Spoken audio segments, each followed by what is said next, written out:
aad ayuu mahadsan yahay Khalid oo warbixintaasi ka soo diray magaalada Baydhabo.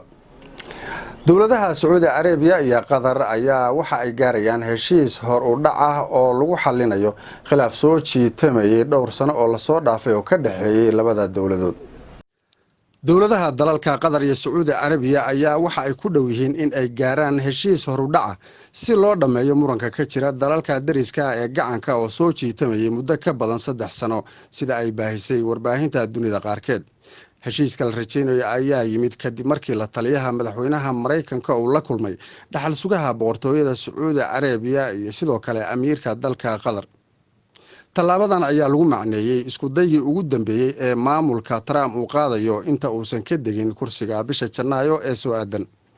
Saraakiil Mareykan ah ayaa waxa ay sheegayaan in muhiimadda ugu weyn ee wadamadaasi ay tahay xalinta muranka ka dhashay ogolaanshaha diyaaradaha Qadar in ay maraan hawada dalalka Sacuudiga iyo Imaaraadka. intaas ayaan ku soo koobnaa warka Darwish TV oo idinkaga imaanaya magaalada Nairobi. anigoo Axmed Cabdiraxmaan ayaa idin waramayay, aniga iyo saaxiibada igala qayb qaatay isku dubaridka iyo soo tabinta warka oo isku duban waxaan idin leenahay nabadgelyo. wassalaamu calaykum waraxmatullaahi wabarakaatuh.